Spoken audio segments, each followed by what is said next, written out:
So that's case 1.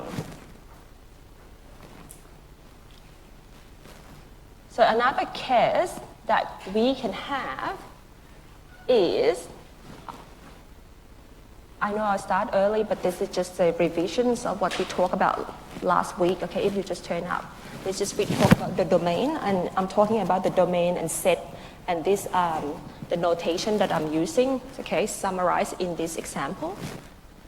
Okay, and then case 2, for this to be true, right, for this term to be true, we also can have that both of the denominator and the numerator and denominator less than 0, right?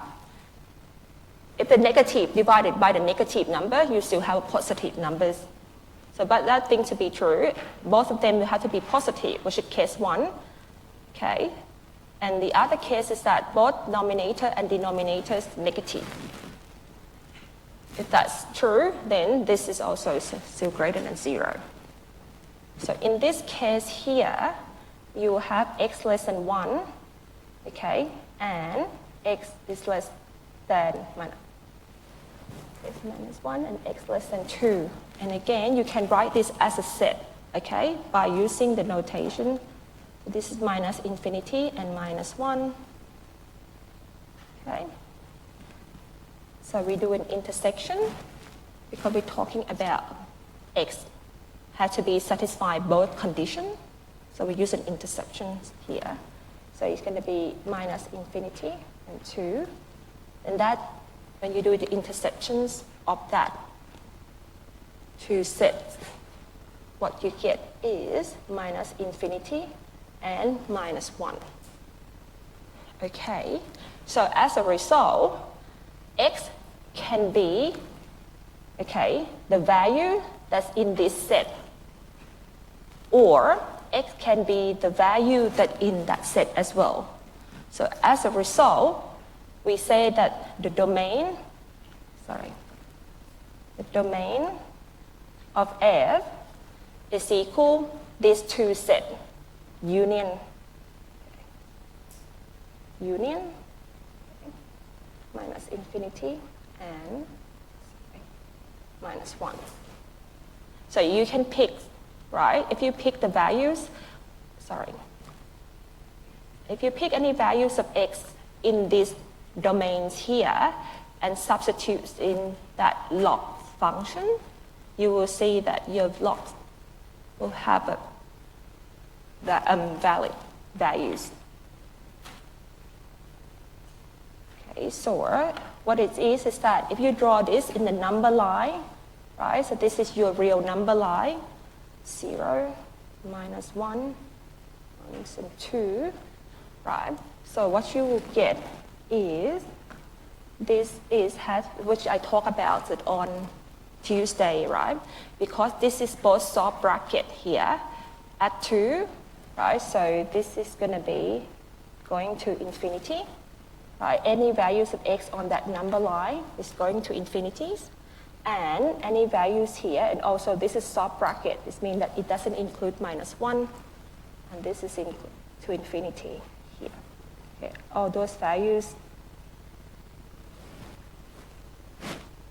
The other way to write this, okay, which I didn't really mention it, is that we talk about the other way to write these domains is the values of is all R, but except what in this set. Okay, and this is the notation that I didn't mention, is on Tuesday. So this is the difference. So this is what the domain of F is, all the values in R, except, okay, the values in those sets. So you can see there's the various way that we can represent the domain, okay? So if you, that is correspondence to that. Okay. So that's another, that's the difference between the two sets. There's all the set in R except what in those domain, what in those sets. Like for example, if I have set A is equal to 1, 2, 3, 4, 5. Okay, so this is, I'm talking about, this is just the set in general, right? Set will just be the elements, okay, and they contain in this curly bracket, right? So if I have set B here, let's say it's equal to 1 and 2, right? So the difference, okay, what in set A, but not in set B, will be a set of 3 and 4. It's just that notation here, okay, that I did not mention. And then I talk about that 1, I can say that 1 is a member, okay, that notation here, 1 is a member of set A. Okay, but I can say that 5 is not a member of set A, sorry. So that sign there is mean not a member. So 5 is not a member of set A, but 1 is a member of set A. Okay. So here is just to pick up from what we talked about in last lectures. So any question about what I just did there? So you will get to do more questions about domains and range in the workshop next week. So the workshop starts next week and will be, the topics of the workshop will be on the content that we cover in this week. So that's workshop 1. Okay. So a few of us just, no? Let's start recording now. Okay, so what we're doing today is, so are we done with this?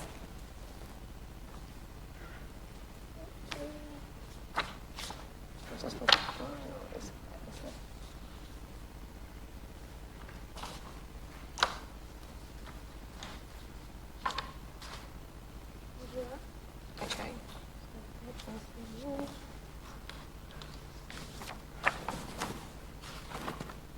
Okay, so if you're happy, so I'm just going to move on.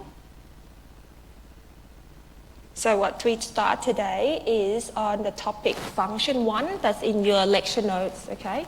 So this is, we're starting with the trigonometric function.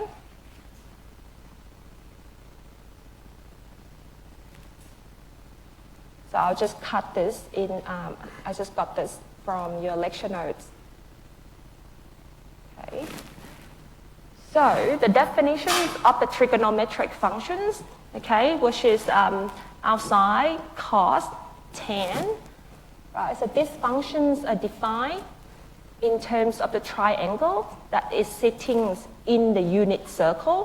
What I mean by the unit circles is that it's a circle of radius equal to 1. Okay, so now this is what I'm talking about. This circle here has a radius of 1. Okay, and the cos, the sine and the tan, okay, is representing by the length, okay, in the x direction. So if you're talking about the cos in here, use this notation here, cos of phi. I mean, I don't like this notation. It should be theta, so I'm going to change this to theta. Okay, because the general notation should be theta. Okay, because it's going to connect to it will connect to what we do in complex numbers as well. So I'm going to use theta here, okay, and I'm going to fix this note. Okay, because that's our the normal conventions. So I'm talking about the theta that measure anti-clockwise, right? So angle theta here is an angle that this radius making with the x-axis, okay? And so if we draw a triangle, then we can define cos theta as the length in the x direction, right? And we can define sine theta is the height of that triangle. So cos theta is the width, which is x, and sine theta, the height, which is y. This is my x and that's my y here. Okay, so, and you remember that this is just on the plane, right? In the xy direction. So you have that the values in those quadrants would be positive, positive, right? X would be positive, y positive. This is x negative, y positive. Right? You remember that? This is when the two values of x and y are both negative. This is x positive, y negative. Okay, so those are the values of coordinates, x and y, in those quadrants. Now, so what it means is that now the height and the width, okay, of the triangles in this quadrant will be positive. But if you have these triangles, for example, in another quadrant here, right? So then in here, you say that the length will be a negative numbers, but the height will be a positive numbers. And then your angle theta, okay? So it is going to be equivalent to this, what we measure from the x-axis. Okay, and then when you're talking about the normal, when you, probably from your high school for other courses, right? When you're talking about sine, if you have the normal, this angle theta here, right? And then you're talking about this is A, this is B, this is H, right? And so that is basically sine of theta is B over H, right? And then cos of theta is A over H. And tan is B over A. So basically, this is just an extension of the trigonometric function that is defined on a unit circle. So this is true on the unit circles, and then this is basically an extension from, oops. Okay, so what are the definitions of the trigonometric functions here? All right, so it's just similar to what you've seen before. Now, and so because if you're talking about these trigonometric functions, okay, that is defined in a unit circle. So if I have this unit circle here, which is 1, 0, 0, 1, minus 1, 0, and minus 0, 0, minus 1 here, right? And if I just say that I'm going to looking at this angle, let's just say angle theta. So theta is always measured from the anti-clockwise directions, okay? And if I draw that triangle here, probably not easy, let's just try it again. If I draw this triangle here, okay, then, okay, so I can see that, so this is cos theta is the values of x, right? And which is the width. And sine of theta, which is the height of that triangle. So I actually don't need the calculators, right? To I don't need to, I don't need the calculator or any the measurements to basically say that the cost and the size of these the cost and the size of these angles, because I can approximate it by just basically here, because this is a unit circle. So I say that in here, cos of theta will be equal to 1, 2, 3, 4, 5. So 0.5, right? And then the height is 1, 2, 3, 4, 5, 6, 7, 8. It's just about 0.85 or something. Okay, so the height is about 0.85. Okay, so you can approximate it by looking at the width and the height of that triangle. But for example, if I have the angle that is in this quadrant, Okay, so in here, I would say, let's just call it let's call it a sine, okay, some things.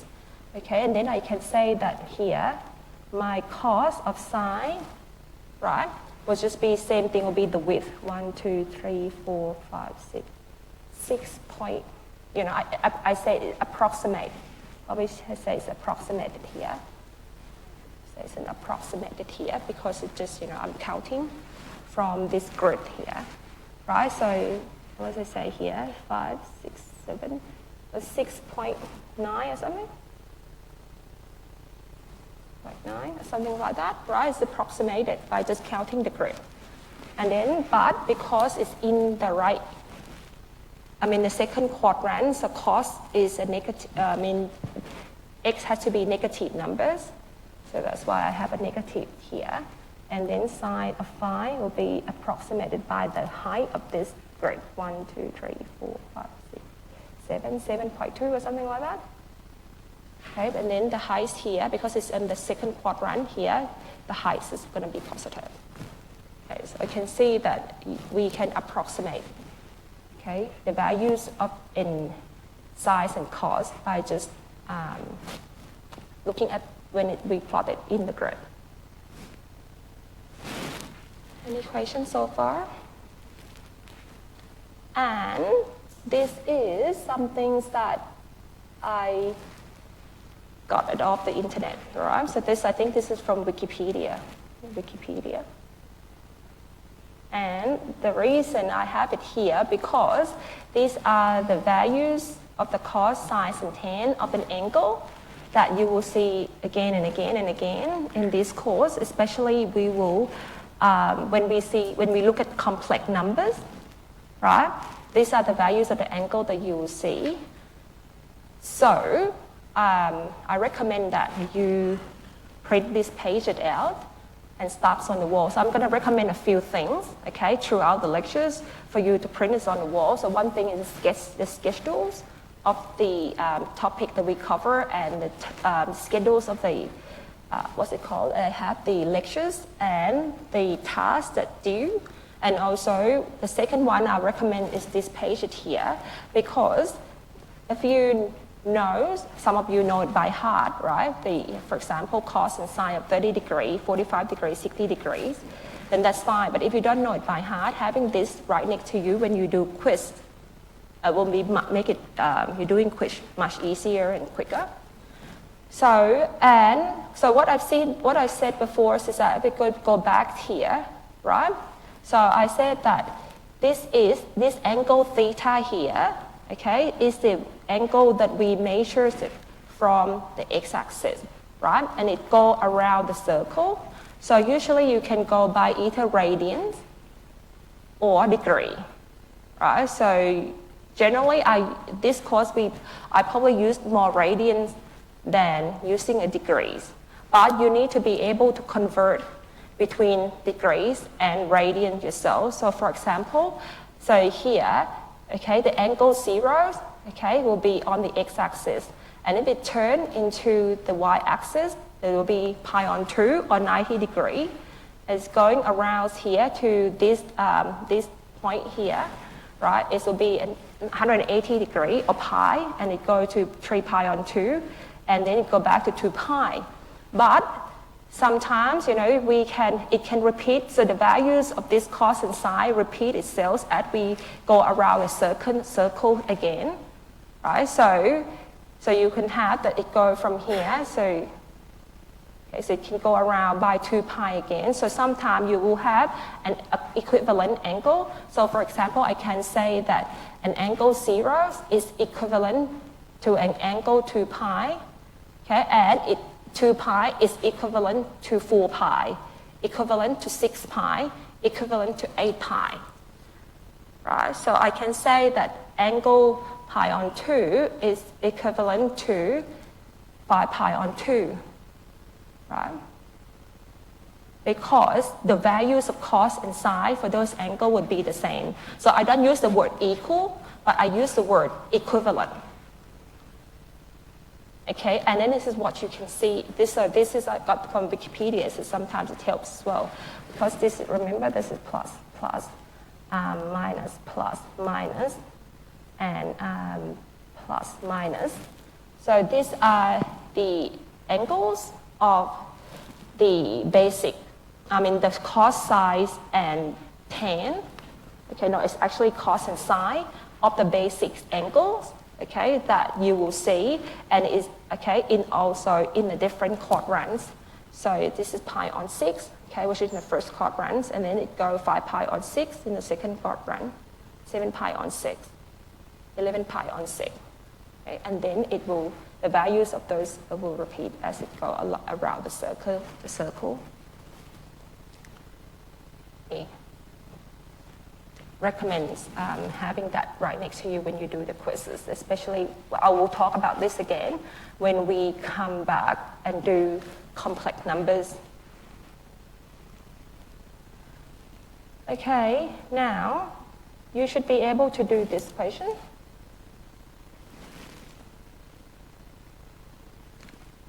Can you convert between radians and degree? Yes? Okay, so what's the answer then? Okay, so, right, so if you're not sure how you can convert between the degree and angle, right, so you can set up what's it called, like 180 degree is equal to pi, right? So what 30 degree be is, so is have pi times 30 degree divided by 180. Okay, so that's equal to pi over 6. Yep. So you can set up those equations. What about this one? So I just want to make sure that you can convert between radians and degrees. 3 pi over 4 in degrees. You can shout it out, come on. Yeah. Okay, so, all right, so here we can do the same things, right? So we say that here, pi is 180 degree, right? So if you have 3 pi over 4, you can write this in your head if you know, but otherwise you just calculated that. Okay, oh sorry, 3 pi divided by pi, right? So that is equal to 135 degree.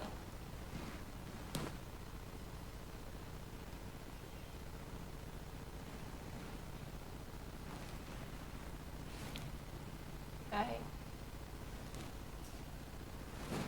All right, this question then.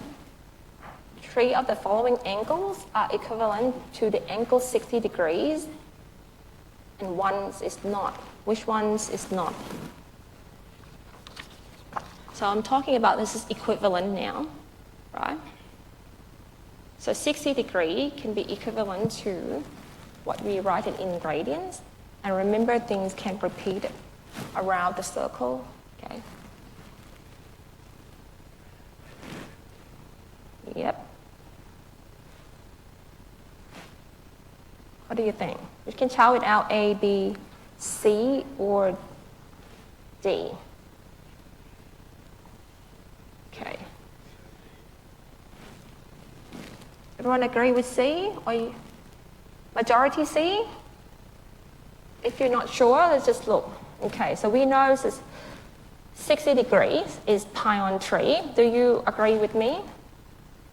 This is equivalent sign, okay? The 3 line here is mean equivalence. I'm not saying this is equal because we write pi over 3. So, but pi over 3 is equivalent to 60 degree. Now, if you agree on that, this is fine. Okay, so I can say that this, if I add 2 pi here, right? So minus 5 pi over 3.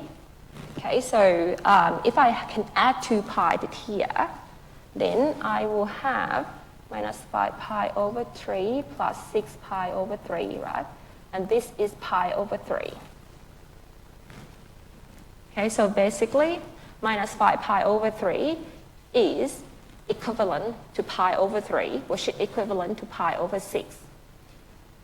Okay, now, if I try to add 2 pi here, right, so this is actually 5 pi over 3. And 5 pi over 3 is not equivalent to 60 degrees. Right, so the answer is C. Now, if you think it's D, what's it D? So these can be break it down as 60 degrees, right, plus 360 degrees. Right, so that's basically equivalent to pi on 3 plus 2 pi, okay, which is equivalent to pi over 3 as well. So the correct answer is C. And if you're looking at this, right, so this is basically your pi over 3 here, okay, and this is 2 pi over 3, so if you pi over 3, and 2 pi over 3 will be in this quadrant, 4 pi over 3 will be in this quadrant, so 5 pi over 3 is in this quadrant, so that if you're going around the circle anti-clockwise. So when you measure things anti-clockwise, this angle here, okay, what in this quadrant will be minus 5 pi over, minus pi over 3. This will be equivalent to minus 2 pi over 3. This is equivalent to minus 4 pi over 3. And this is equivalent to minus 5 pi over 3.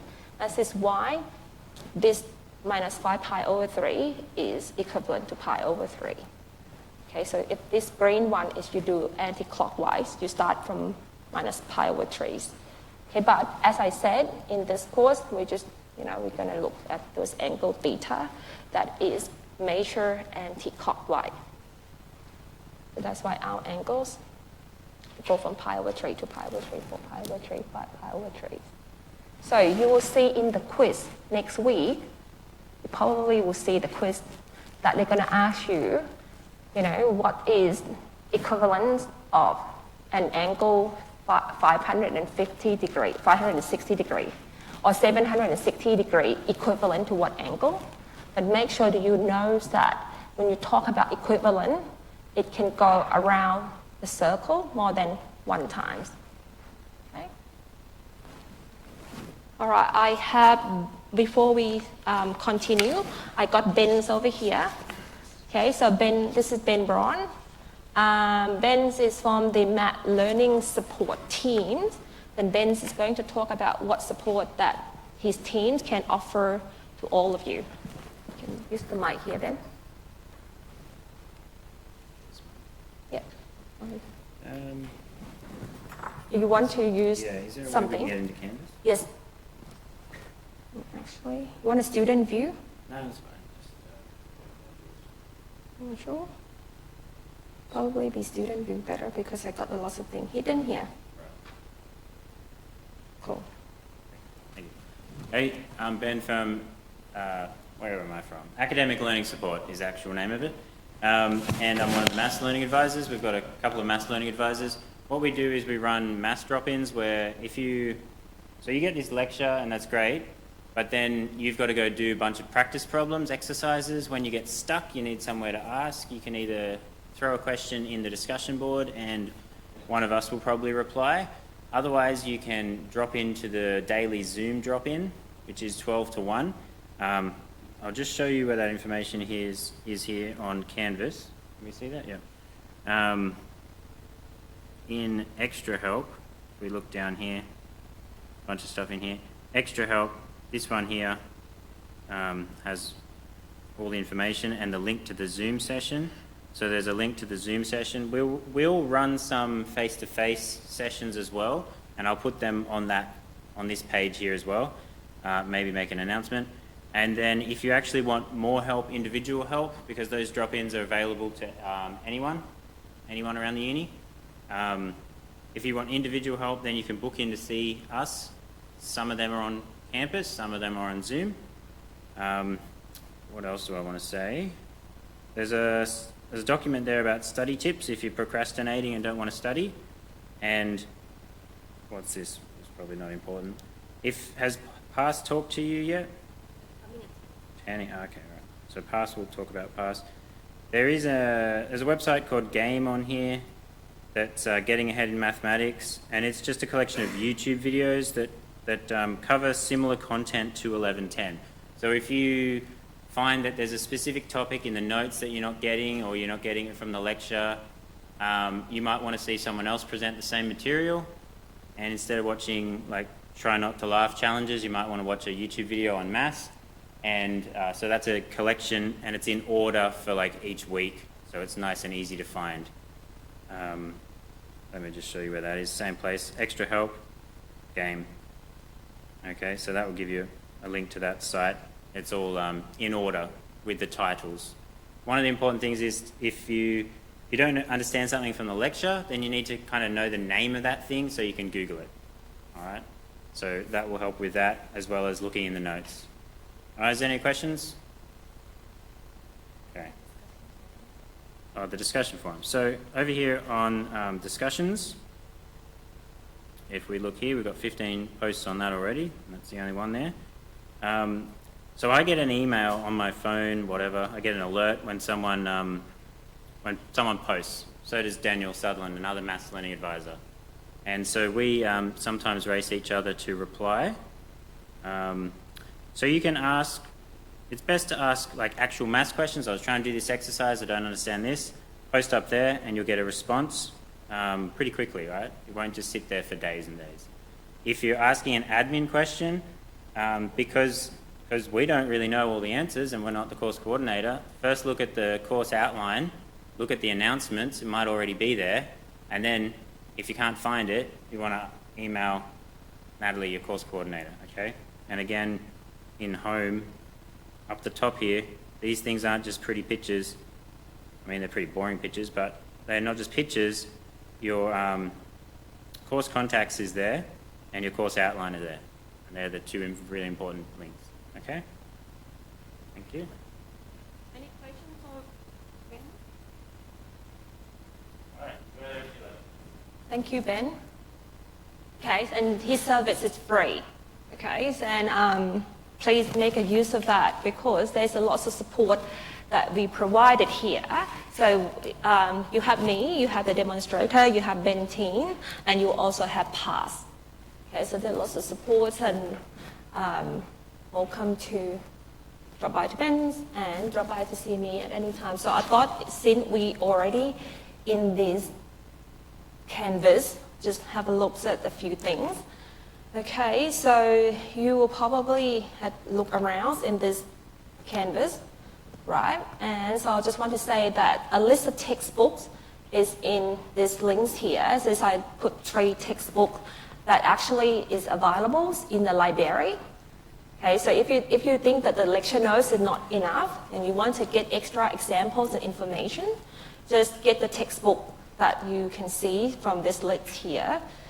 And so this is a 3 textbook, and these 3 textbooks are actually quite useful for MATH1120 and MATH2310 as well. So, but you don't need to buy them because the library got several copies of it. And the other things is that all the course notes are listed here in, but basically this is, lecture 1, 2, 3, so I already gone onto this, but if you just like the whole notes and print it out, so I put it in the combined here. And this is where my scribble will go after each lectures. Right, so what we did, even though I only talk about it on Tuesday, but I already put my notes up, my scribbles up there.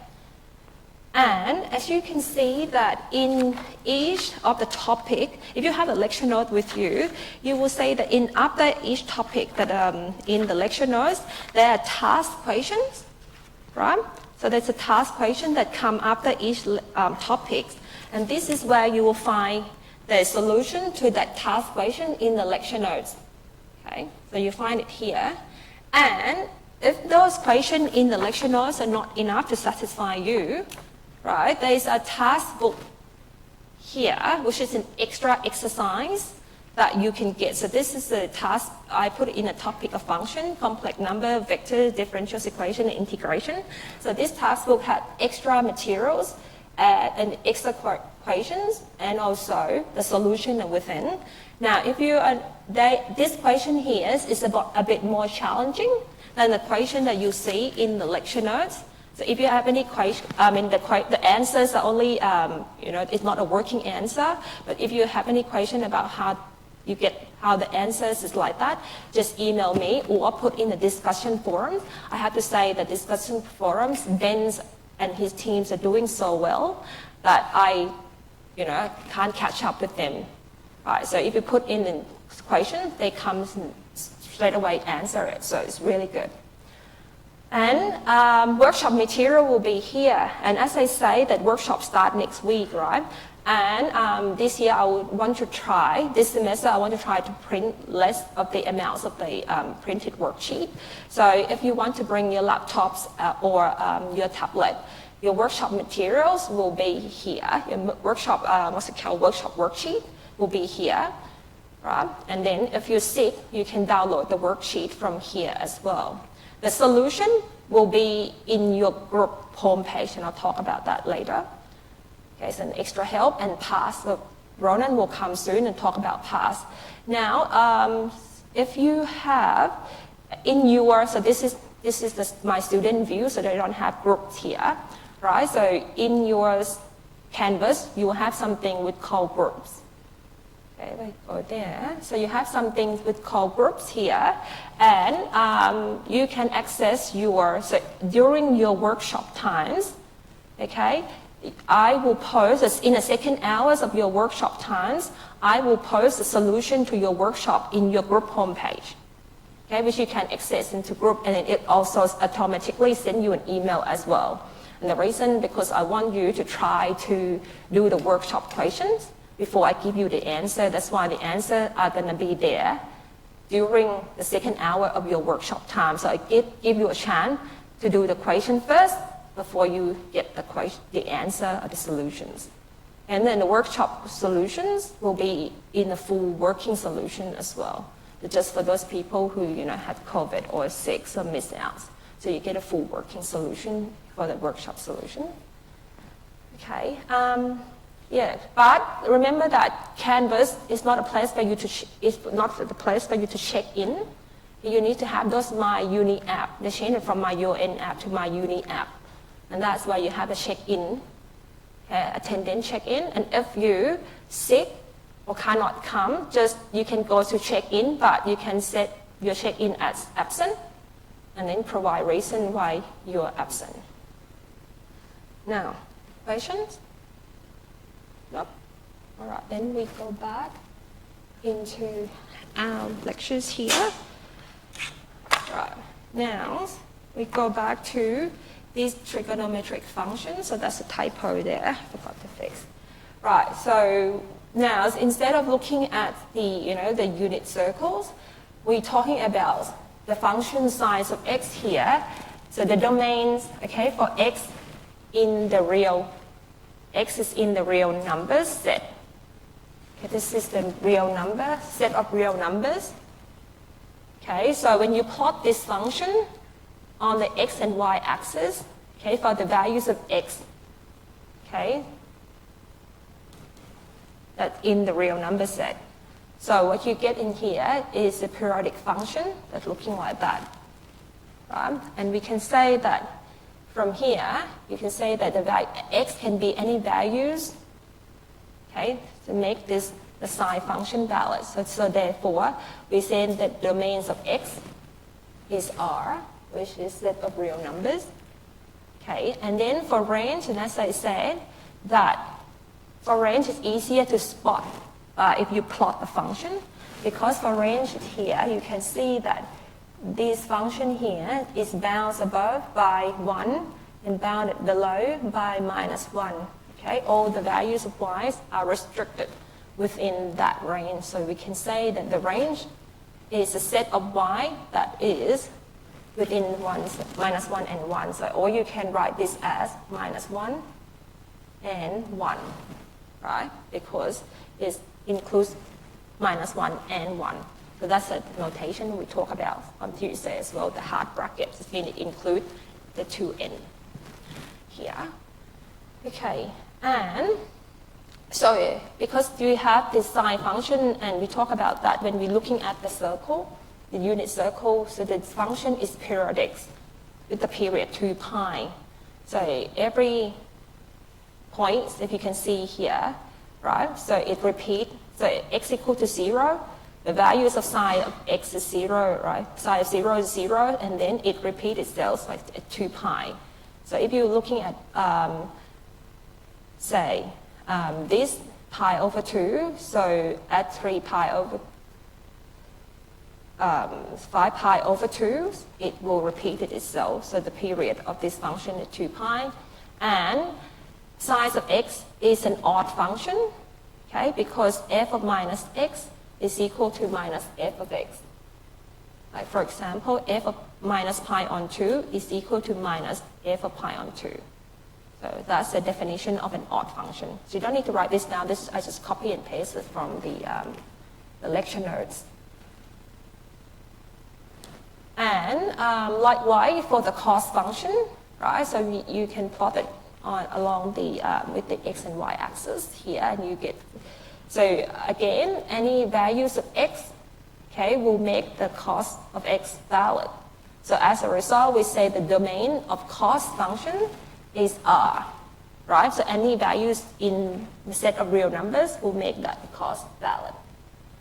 And similarly, the range, because it's down above and down below, so we say that the range is between -1s and 1. And similarly, the periodic is a periodic function with the period of 2 pi. So the values, okay, of that cost repeat itself, and x is at 2 pi more. So f of x plus 2 pi is equal to f of x. And cos of x is an even function, okay, because it satisfies the f of minus x equal to f of x. Right, if you're looking at, for example, f of minus pi here is equal to f of pi, right? And this is true for all the values of x. So this is an even function. And then there's a relationships here. I mean, this is, you don't need to remember this, right? But it's just the relationship that you can connect cos x is equal to sine x plus pi over 2. I mean, you can show that that's true if you expand it out, right? So this is using the sums of the angles for sine terms. Okay, and then, sorry, here, and that term 0. Right, so that terms is 1, so that's y equal to cos x. So you don't need to remember this, but you can connect the cos and sine function by using these properties here. Any questions? So we've probably seen this before. Now, with the tans is a bit more interesting because tan of x is equal to sine of x divided by cos of x, right? So as a result, the domain of tan will have to be very careful because we can't have the values of x that make cos x to equal to 0, okay? So we don't want cos x to be equal to 0 here because otherwise, okay, the tan of x is not valid. So we want the values of x. So if we're looking at what are the values of x that make cos x equal to 0, so these are the x that equal to pi on 2 plus n pi, right, where n is a member of the integer set, where n is an integer. So I use that notation. This is integer set, okay? I use that here. So it means the set is the set of an integer. So if x is pi on 2 plus n pi, okay, so we can say that cos of x is 0. So therefore, in the domain of tan of x, we want x such that x cannot be equal to this pi over 2 plus n pi, which is equal to 2n plus 1 pi. Okay, so that's why we want the domain, so we want the domain such that x cannot be equal to that numbers, because if it's equal to that numbers, then the whole thing's blow up. So as a result, when you plot tans, okay, it's looking like this, okay, because it is, cannot be, okay. So at those lines that I draw, the values of tans are not valid, right? Now, but for the range of tan, so this here, this line here, okay, going up to minus infinity and to infinity, going down to minus infinity to infinity. So as a result, we can say that the range of tans, we should be looking at the y values. Okay, so it can be anything from minus infinity to infinities. Okay, so as a result, we say the range of tan is equal to R, which is a set of the real numbers. Now, because sine, tan is negative from sine and cos, so sine and cos is periodic function, so tan is also a periodic function, but tan is periodic with the period of pi, right? So as you can see that at pi, it will repeat itself.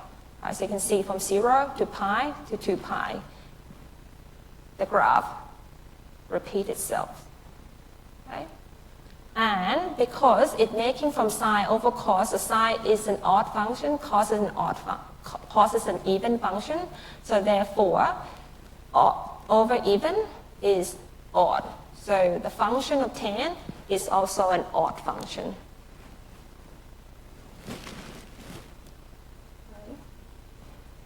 Any question? And lastly, before we have a break, right? So, or maybe we just have another question and we have a break. So in general, okay, so this is the general sine functions, right? So before we only say like f of x is sine of x, right? But we can write the general functions as a sine of b of x times c plus d, where those big A, B, C, and D are the constants. They are constant, okay? And here we don't want A to be 0, and we don't want B to be zeros as well. So that is the more general way of writing a sine function. Now, so we know that sine, okay, so if we were going to talk about this sine function again, x, if you look at the domain, right, any values of x in the real numbers will make this function valid. Okay, there's no singularities anywhere. So we can say that the domain of this function here is R. Okay, it's a real set of real numbers. Now, if you're talking about the range, so this is not easy to see, but if you plot it, it'll be easier. But you can imagine this. We know that sine of bx plus c, so sine of any argument will be bounded, right? So will be bounded between -1s and 1. Okay, so sine here, you will have the max is 1 and the min is going to be -1. Okay, then we can say that, okay, so we can say that as a result, a times sine of bx plus c, right? So a times is that. This is going to be, the max will be a, and the min will be minus a, right? So just think of a as a positive number at the moment. Okay, so the max will be a, and the min will be minus a because I have a times it here. So as a result, okay, the range of this will be y that is within d, because you have to add d, right? So you add d here, so the max will be a plus d, and the min will be a minus a plus d. Okay, so we can say that this is minus a, and this is between d plus a. Now, because if a is a negative number, so you just do a swap. So as a result, we're just using this. So, it's the same idea if a is a negative. But when you have the max, it's still 1 and -1, but it's just, all you need to worry about is that this is true for when a is a negative number, it's just swap the side, that's all, and then you just have to rearrange it. So what they do here is they just only put the absolute values of a here. Okay. Now, because of this is psi function, so it's still a periodic function, okay? But before, psi of x, remember the psi of x? Psi of x, the period is 2 pi, right? The period is 2 pi for psi of x. But here you've got psi of x, bx plus c. Okay, so here the period is 2 pi over b. Okay, because, I mean, you don't have to worry about the c there because, you know, it's going to repeat itself at every 2 pi, but we have b times x. So therefore, it is repeat itself at 2 pi over b. And we can't say that this is necessarily an odd function, okay, because a lot of times it also depends on the constant that we deal with. So we can't say exactly that's an odd function. So the example of these general psi functions are in this plotted here. So you can see that it is a periodic function, okay, with the period of pi. Sorry, actually this is, sorry, what I meant to do is this one here. So I just want you to do this equation in the diagram above. What is the period of that function? What should I just talk about? Okay.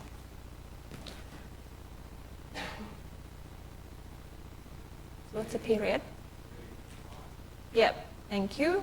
Because the period is 2 pi over b, okay, the period, 2 pi over b, and here b is equal to 2, right?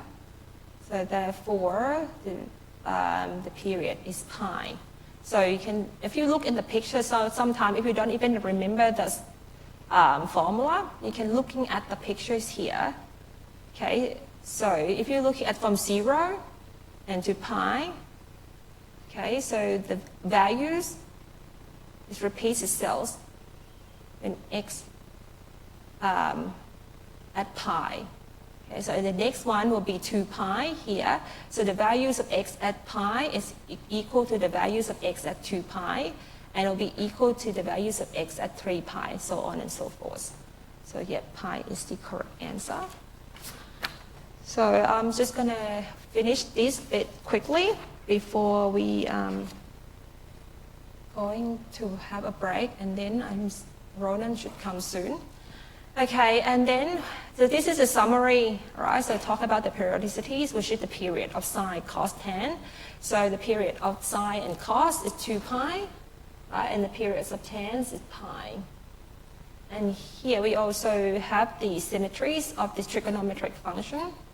Okay, so which is, you know, dealing with the odd and an even of the function.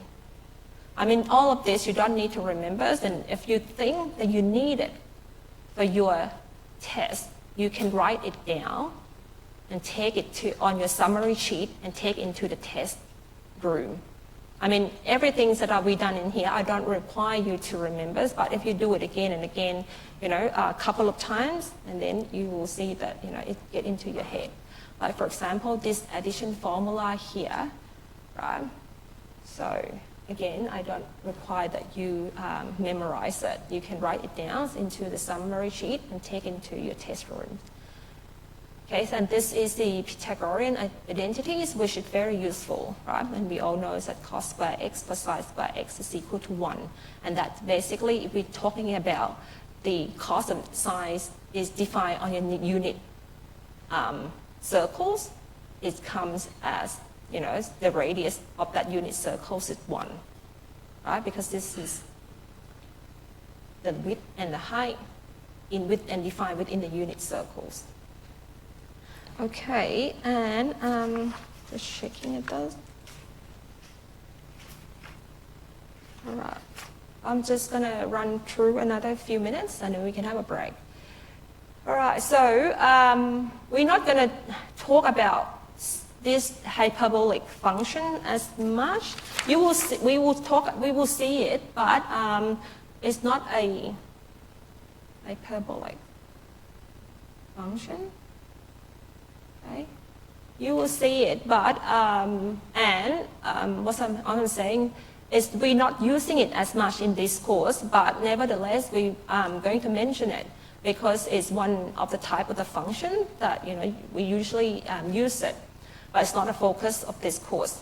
But for the hyperbolic sine, cosine, and tan functions, it is defined. Remember this colon here and equal sign.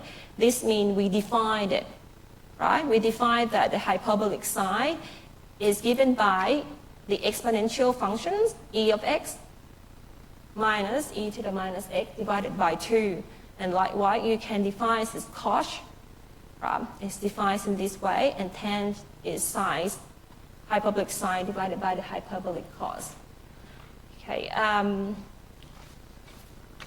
it's pretty useful if you're doing lots of equations that come with minimizing the curves, right? And if you're doing other courses, like for example, partial differential equations, a lot of solutions are coming in this formula here, and then you can connect the exponential functions with the hyperbolic functions in such a way. So it's quite useful definition that we can rewrite between the two types of functions. Okay, that's why it gets mentioned here. And the same way, okay, so we can talk about the domain and the range. Okay, so in here, this is a plot of the hyperbolic sine function. Okay, so when you see this, what is the domain? What is the domain of f? Just look at the pictures. Keep going. What's the domain? Yes, real numbers. Right, so any values of x, if you're not sure, you go back to here, right? Looking at the definition, you can see that any values of x here, right, will make this function valid. And it's also confirmed from the plots and as well, because there are no singularities or no values of x that make these things blows up. What about range? Yeah, because you're looking at the graph, the values of y are going from infinity, and then it's also going down to minus infinity. It's also ours as well. What about the cos? The domain is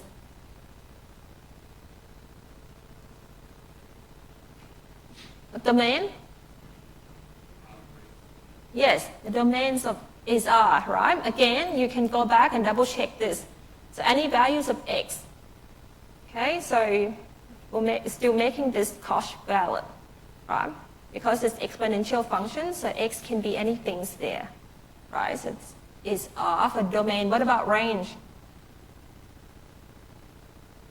Range of f? Yes. So range of f here, you see the pictures here, right? So this is the values of y from that point up. Right, so we can say that is 1 to infinity. Right? So when you look at range, it's easier if we plot the pictures, because otherwise, you can't really get it. All right, tan. Remember that tan is sine over cos, right? So you can see that even that is, so we have this is as e to the x minus e to the minus x, e to the x plus e to the minus x, right? So you can see that no values of x will make this denominator 0. Okay, the no values of x will make this denominator 0. So as a result, the domain, or you can see from this picture here, domain of f is also, yes, all real numbers, which is R. And what about the range? Yep, that's right. So it asymptotically approach 1, and when x is tend to infinity, and asymptotically approach minus 1 as x tend to minus infinity. So we can say that is minus 1s and 1. It's approaching that values, but it's not quite get to that value. So that's why I use the soft bracket here, okay, between minus 1 and 1. Okay, all right, last question here. There's some theorems here, okay, which should come from this odd and even function. So you can say this is an odd function, right? So this is an size is an odd function, cos an even function, and this is an odd function as well. And then so also they have this relationship, okay, of the addition rules of the angles, but cos square minus sine square is equal to 1, okay? So it's different here, but you can prove this by just using the definition of the cos and sine that we defined at the beginning. Okay. Again, don't need to remember. If you need it, write it down in your summary sheet. Okay, and, okay, that's funny because I thought I have another equation, another solution here. Okay, but before, all right, what is here? Before we go for a break, doing this, and then we have a 5-minute break.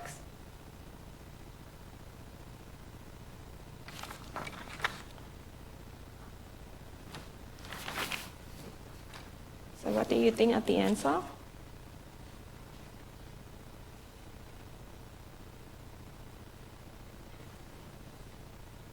So the dot line are the graph of sine and cos, right? And the solid line is, which one is the representation of the function f of x that comes from sine of x plus cos of x? So which one is the correct solid line that it should be?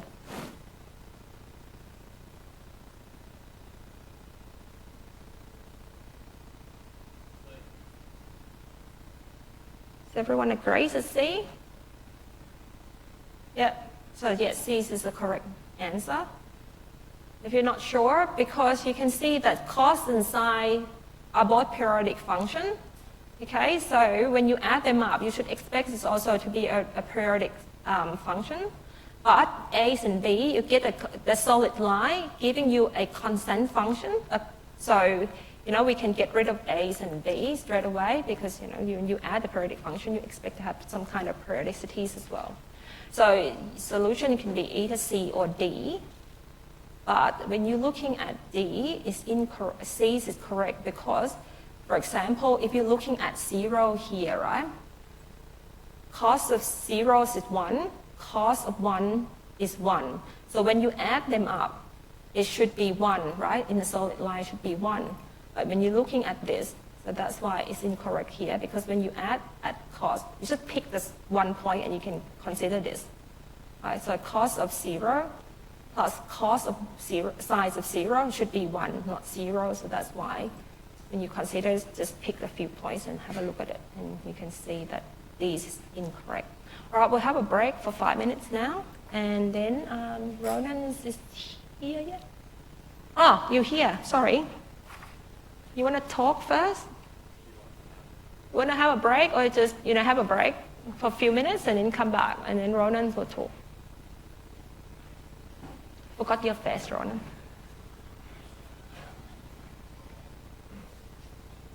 So I was looking for you and then I said, keep talking.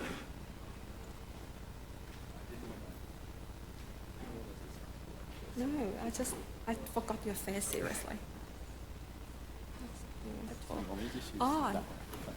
The thing is, you want to show them this, what's it called, the slide that you sent me, right? Yeah, just the one with the session time. Yeah. Where did I put it? If not, we can just put the yeah, canvas might be easier. Yeah, that's it. Yeah. Just the past time.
You mind if I just wait? Yes.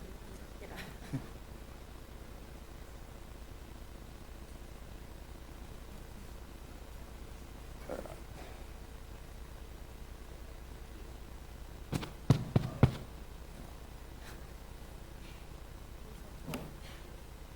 Too tall.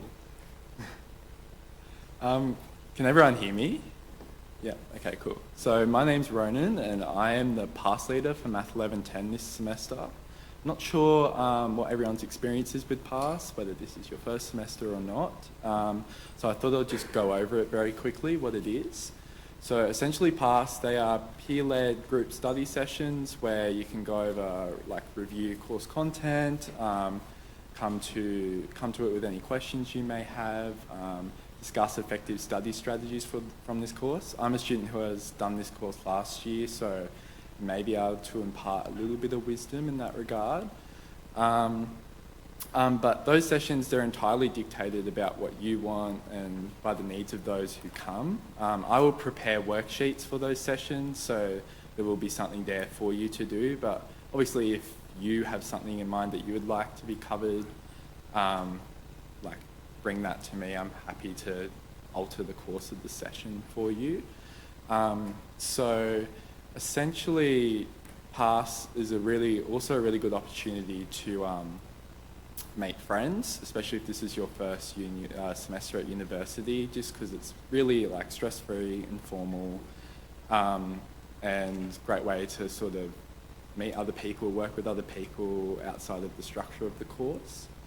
Pass is for everyone as well, so it's not just for those who need help, whether you want a HD or you just want to pass, you just want to make friends, everyone's welcome to come. Past courses that have been run have shown to lead to improved results in students. It's guaranteed study time as well. The benefits of group study, I'm sure some of you may already know about it, like being able to hear the approaches of your peers, what other students might have, can provide a lot of clarity to your understanding, especially if you may not have understood something in the lecture. Having it explained to you by one of your fellow students can really help you. What else? These are the session times. So these sessions will start week 2, not this week. And they're every week, not in the holidays.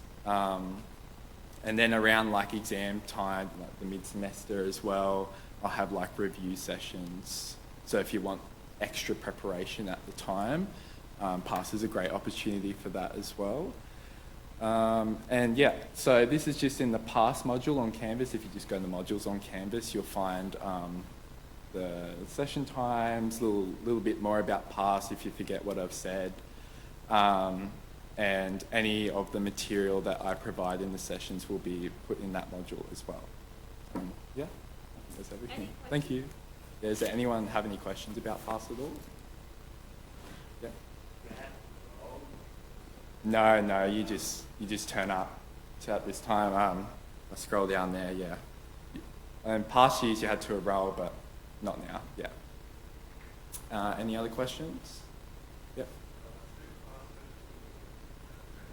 Yes, yeah. We just offer multiple just because, some of you may not be able to attend one, you can come to the other one, yeah. Any other questions? No? Okay. Thank you, Ronan. All right, I need to bring this down. Oh, yeah, sorry. That's okay. I might stand. Thank you. All right. I might stand. Okay, so just continue. Okay, thanks, Ronan. Just continue. So if you have a function, now everyone knows what the functions is, right? So if you have a function f and then a function g, they're both a function, okay, and have some common domain. So you can generate a new function by using this addition of the functions, right? So f plus g of x, that's equivalent to f of x plus g of x, and that's a pseudo function. And f minus g of x is f of x minus g of x. And since likewise, you can have f times g of x is function f of x times g of x. and f divided by g of x is f of x divided by g of x, but with the restriction that g of x cannot be equal to 0. Now, when you do this, these types of the operation of function to generate a new function, you need to be careful about the domains and the range, most of the time about the domains, okay? Because, for example, if you have function f of x is given by 1 plus x, right? And g of x is given by 1 minus x, say here. Right, so if you're looking at just this function f of x and g of x alone, we can say that the domain of f is something that x can be, because it's within the square root, right? So inside the square root can be 0 or have to be greater than 0. So as a result, it will be, this is the domain of f of x, right? So it can be minus 1 because that is the square root of 0, but other than that, the values of x has to be greater than minus 1.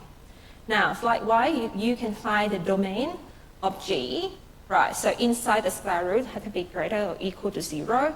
So as a result, the domain of g is this. Everyone agree with that? Now, when you do the addition of the function, say you can have f plus g of x, right? So this is f of x plus g of x.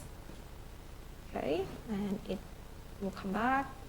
G of x, so this you have a new function, which is 1 plus x plus 1 minus x. So in here, the values of x have to satisfy, okay, both of these f of x and g of x. So therefore, the domain of f plus g, right, so the domains of f plus g, okay, so if you can see that this is a new function and you have to consider both the domain and had to be true for those two addition of this function. So as a result, the domain now is only restricted to minus 1 and 1, right? Because the values, so you have to consider the domain of f, the domain of g, and the domain of the new function. So here it's restricted now down to minus 1 and 1. So likewise here for f minus g of x, which is going to be f of x minus g of x, right? So this is equal to square root 1 plus x minus square root 1 minus x. So in here, so similarly when you do addition here the domain of the new function, this will be minus 1 and 1, right? You need to restrict it that. So it's valid for both of these x that in those square roots. Okay, and now have a look at f times g's of x. Right, so this you will get square root of x plus 1, square root of x minus 1, and multiply each other's. Okay, so here you see that this will be x minus 1 squared. Right? Okay, so you can even, let's just same things here, do x minus 1 or x plus 1. There.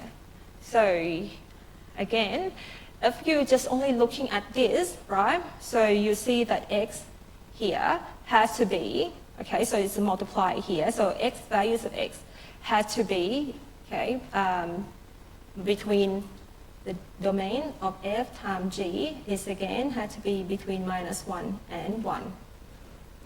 Okay, because it had to make both of this, the values of x under those square root to be valid. Right?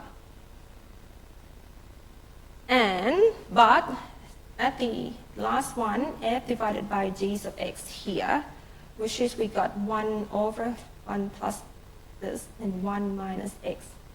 Okay, so now the domain of f divided by g. Okay, so we can see that we need to consider both of the f and g and the domain of the new functions. So you can see that it is, the domain will be -1 but it does not include 1 because we don't want these terms here to be 0. Okay, so as a result, we just not included with 1. Okay, so just as a quick example, you get to do more example in the workshops. Okay, and then there's some more examples in the lecture notes as well. Any question about that? So you need, so what I'm saying is that you need to consider f, the domains of function f, the domain of function g, and then also the domain of the new functions. And then if you have it divided, okay, divided by function g, for example, here you need to double check that the denominator is not 0. Okay. All right. We did that one already. And so for the last half an hour or so, we are going to look at the composite function.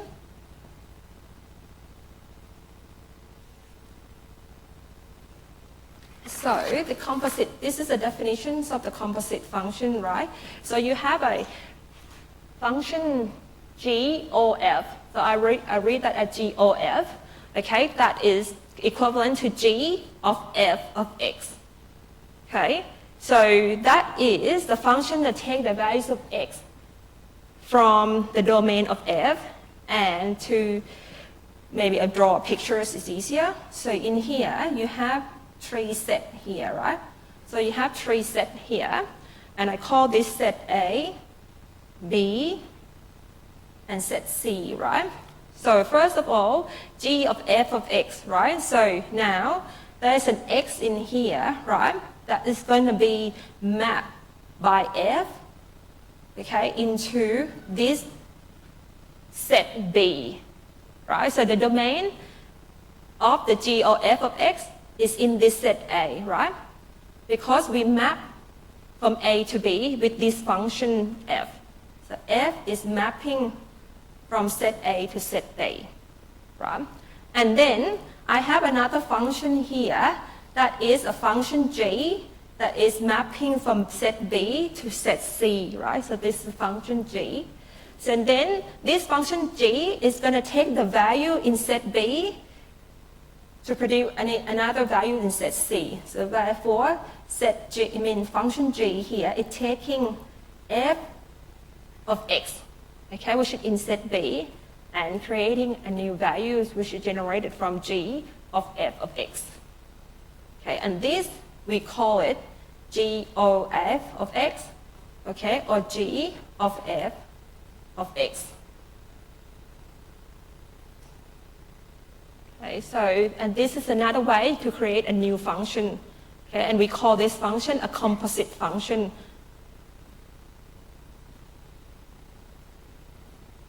Right, any question here? So you can see the domain is a domain, the domain of this composite function is the domain of f, right? The range of the composite function is the range of g. Okay, it's clearer when you see pictures. So let's have a look at an example here, right? If I have f of x is equal to x squared, right? And g of x is equal to e to the x, this exponential function. Okay, so I can do g of f of x, right? And that is g of f of x. Okay, so how do we do that? So you can write down what f of x is x squared, right? F of x is x squared. Okay, so then we can look at g. Now, if g of x is e to the power of x, so whatever x, what argument it is going to be replaced by that. So this is going to be e to the power of x squared. Right? Because g of x is e to the power of x. G of a will be e to the power of a. So therefore, g of x squared will be e to the power of x squared. Right? So similarly, I can do f or g of x. So, you can do g of f of x. I can also do f of g of x. That is f of g of x. Okay. Then, in this case, okay, what is g of x is e to the power of x. Right? And then if f of x is x squared, so f of e to the power of x will be e to the power of x squared.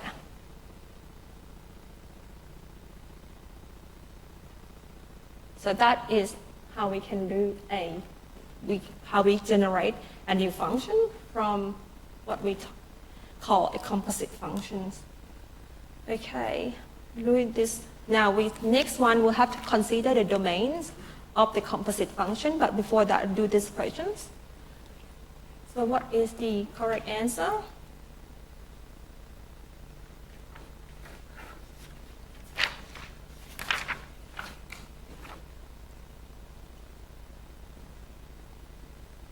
What do you think? You can shout it out. Anyone else? Agree? Would be?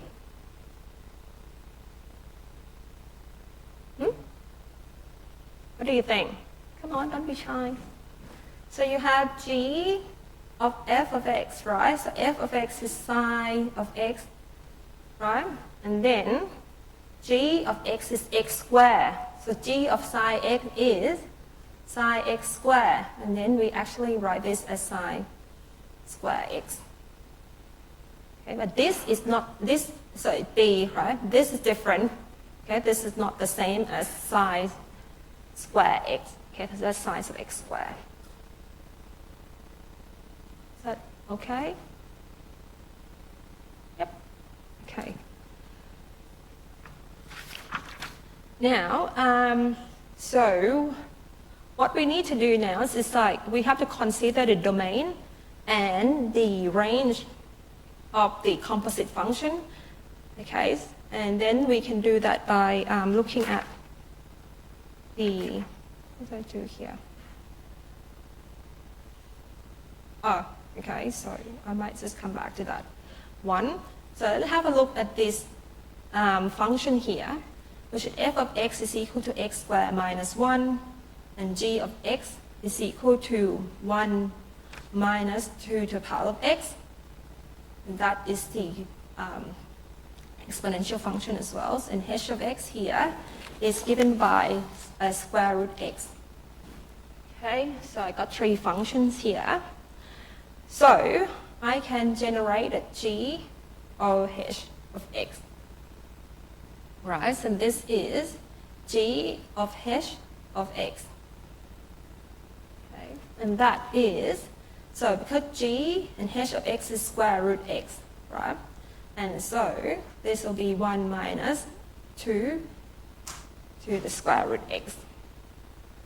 Now, so what I should do first is looking at the domain of f. Okay, so I can generate a new function, right? G of h of x in that way. But before we looking at the domain of this new function, let's have a look at the domain of f, domain of g, and the domain of h first. So what is the domain of f?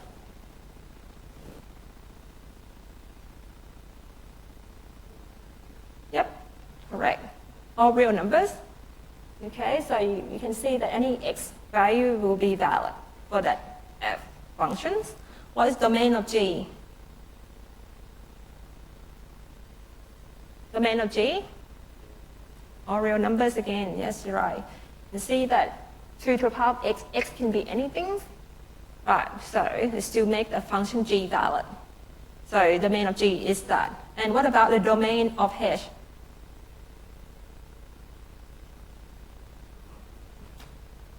Say it again. All positive real numbers. Can it include 0? Yep. Yeah, it's inside the square root, right? So it can be 0 as well, but it can't be a negative number. So basically, it's all positive number and included 0. So here, when you consider the domain, okay, the domain of g, o, h. So remember I tell you that when you have the domain, so this is the map from you have h, right? And you map, this is the domain here, so A, okay, B, C.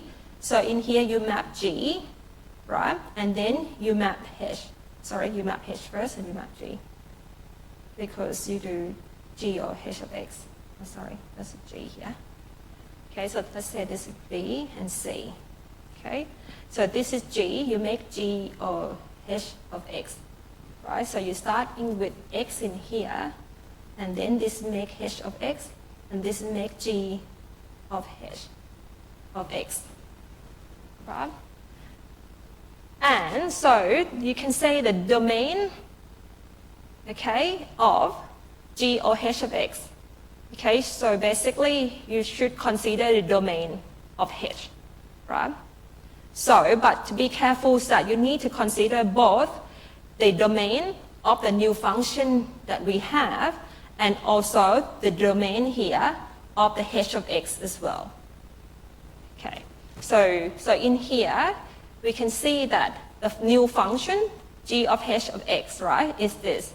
So in this case, the domain is therefore, what's the domain of G of H of X? Domain of this function here? Yes, it's a positive real numbers, okay? And also here, it's equivalent to the domain of H as well, right? So the domain of G of H of X, okay, the domains of this is equal to positive real numbers and included 0, so which is equivalent to the domain of H as well.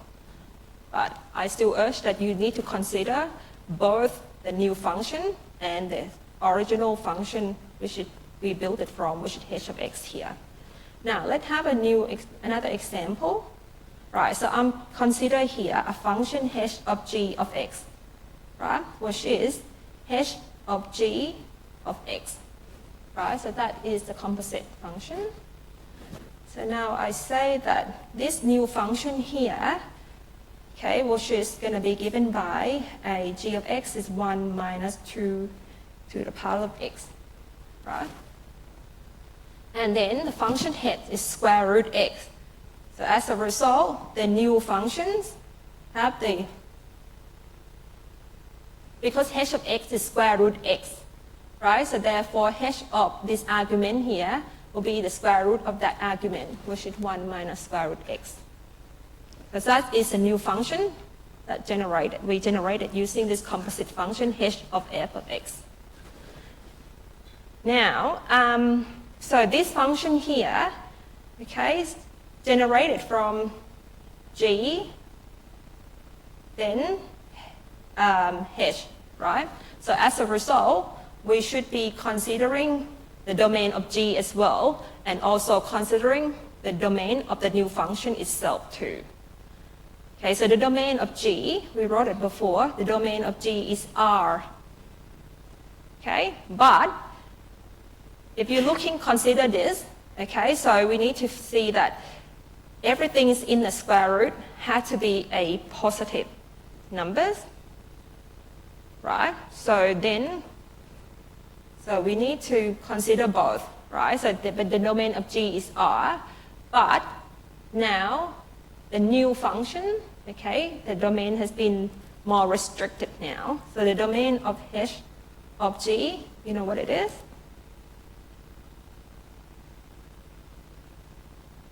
So in that square root, everything has to be positive numbers, okay, and it can be 0. So you can see that if X is 0, you got 1 minus 1 is 0, right? So therefore,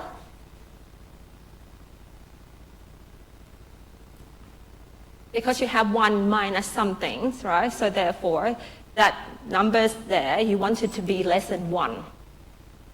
So that's you want 2 to the power of X to be less than 1, okay, because you subtracted from 1. So that's why you want the numbers that is negative numbers, but it also included 0 as well. So you can see that the domain of G is R, but when you consider the new function, okay, the domain is now more restricted to minus infinity to 0. So you need to consider both. Okay, and then find the intersects of those domains. Okay, and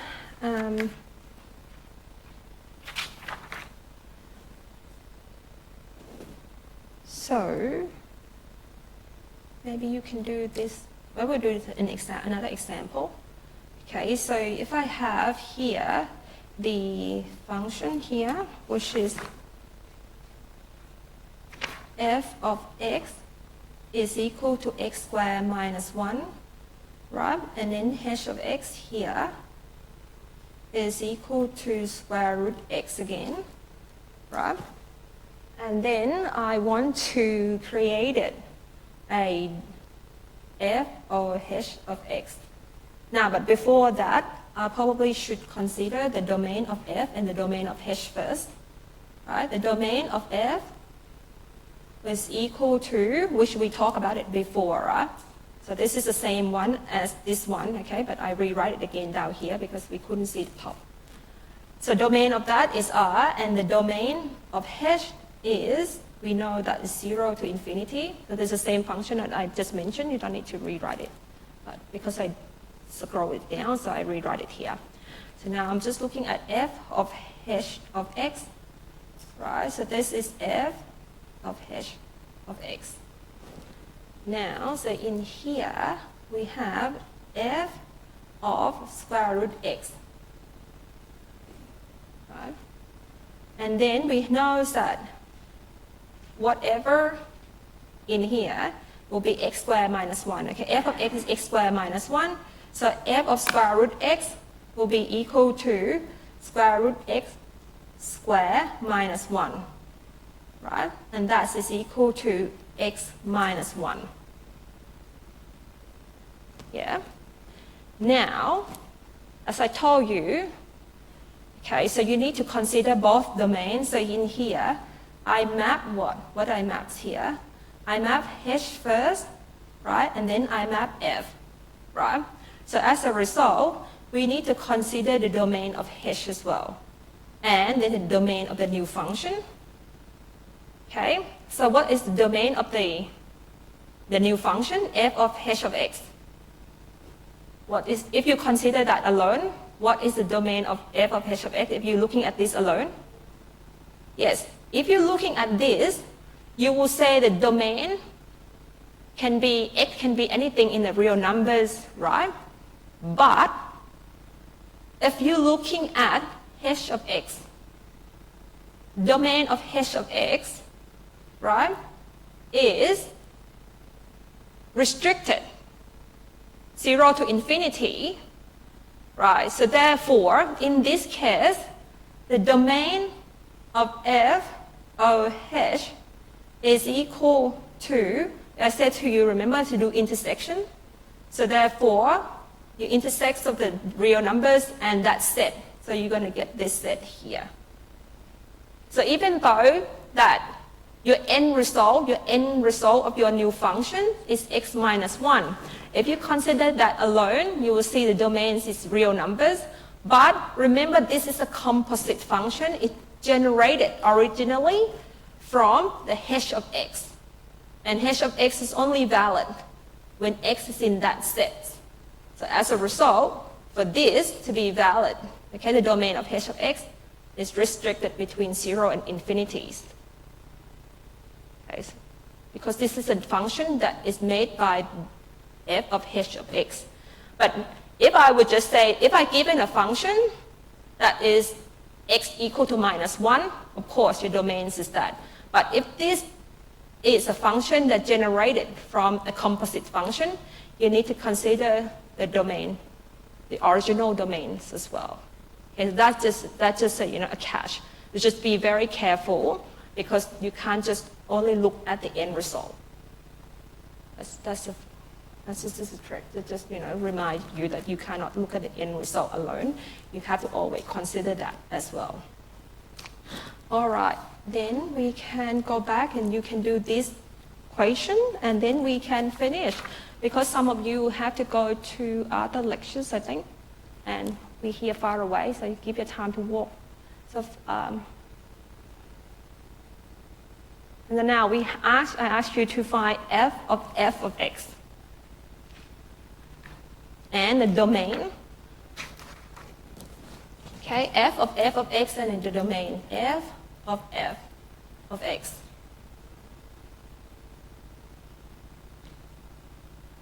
First of all, what is the domain of f? What's the domain of f? Yep, correct. Domain of f is all real numbers except 0. Okay, now what is f of x look like? Oh, sorry. All real numbers except set of 0.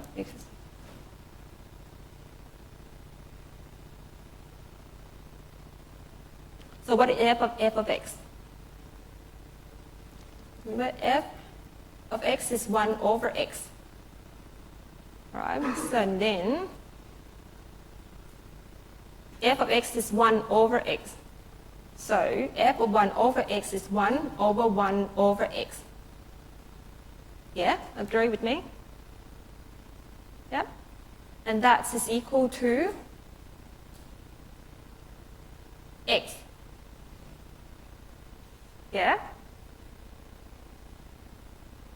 Now, what is the domain of f of x?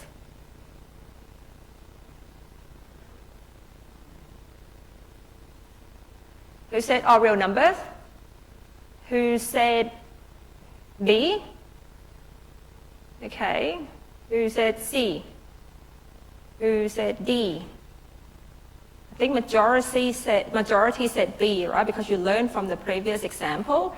Because if you consider this alone, okay, that x can be any values in R, right? If you only consider the end results of this f of x alone. But remember that f of x is generated from f of x, right? So you map f, the new ones is f here. So you need to always consider the domain of f as well, right? And the domain of f is all real values of R except 0. So as a result, you do the intersections of those domains, right? And then you will see that you need to restrict your domains, in this case, to be all real number, but except the values of 0. So to make that composite function valid, right? Because this function, this new function here, is built from the composite function f of x. The f of x has to be valid first before you can build this new composite function. As a result, your domain is this. Okay, and that's all now for today. Remember that workshop started. Workshop starts next week, okay? So please attend your enrolled workshops. Okay, and that is compulsory. And the quiz doesn't start until Friday, but I will remind you again about the quiz, so don't worry. Any questions? I'm still here to answer them if you have any. So otherwise, I'll have a good weekend. I'll see you next week.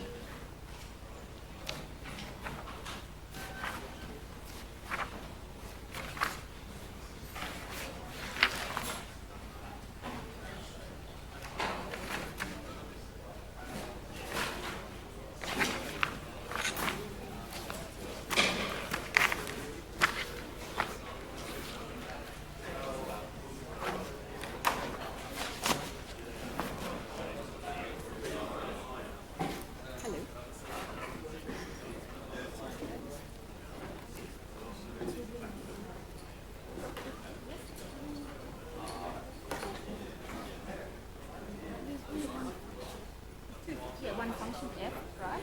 So f is the composite on itself, right? So f of x, so basically it's the composite of the function itself. So you can see f of x is f of x. So that's why f of x is 1 minus x. That's why I have these terms here.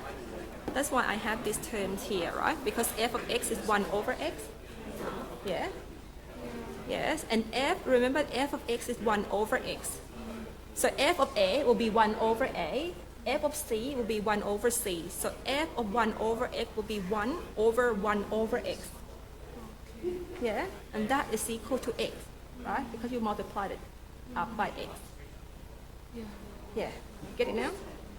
Yeah, you can do composite on itself as well. You don't have the two function, you can generate f of x as well. Yeah? And then you get the domain, it's okay? Yeah, the domain, you have to consider both the end result domain and domain of the original function that we map. Yeah. I was just confused because I can see the other function. Okay, yeah, so Yeah. it can composite itself. Yep. That's okay.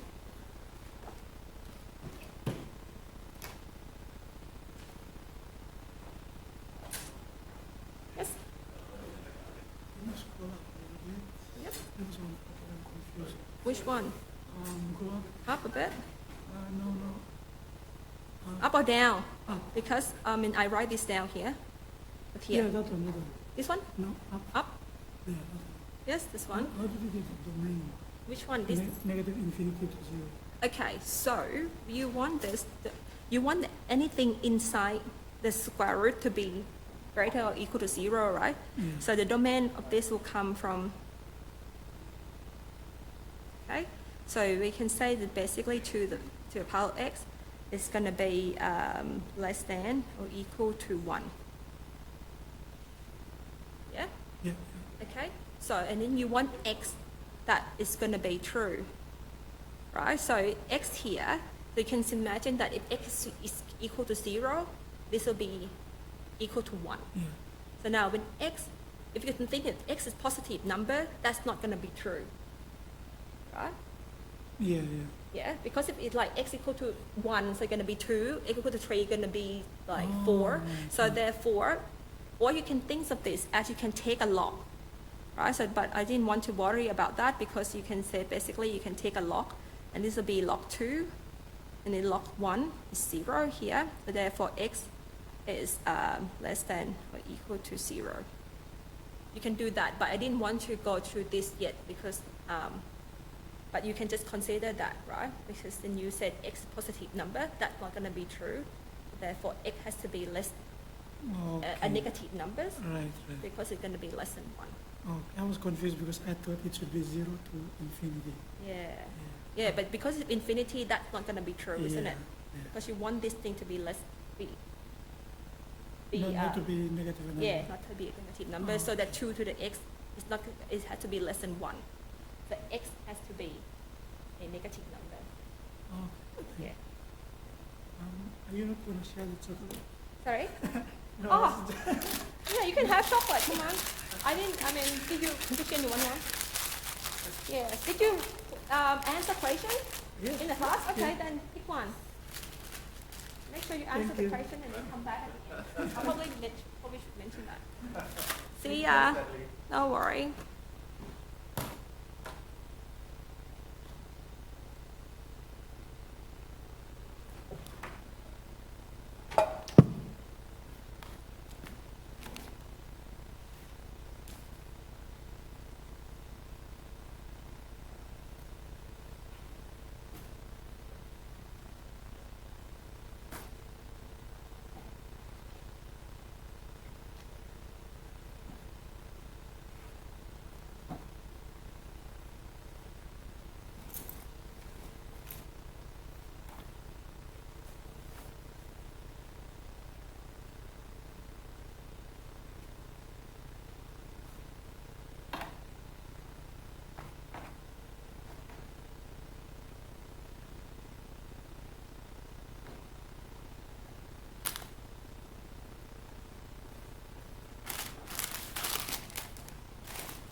that one.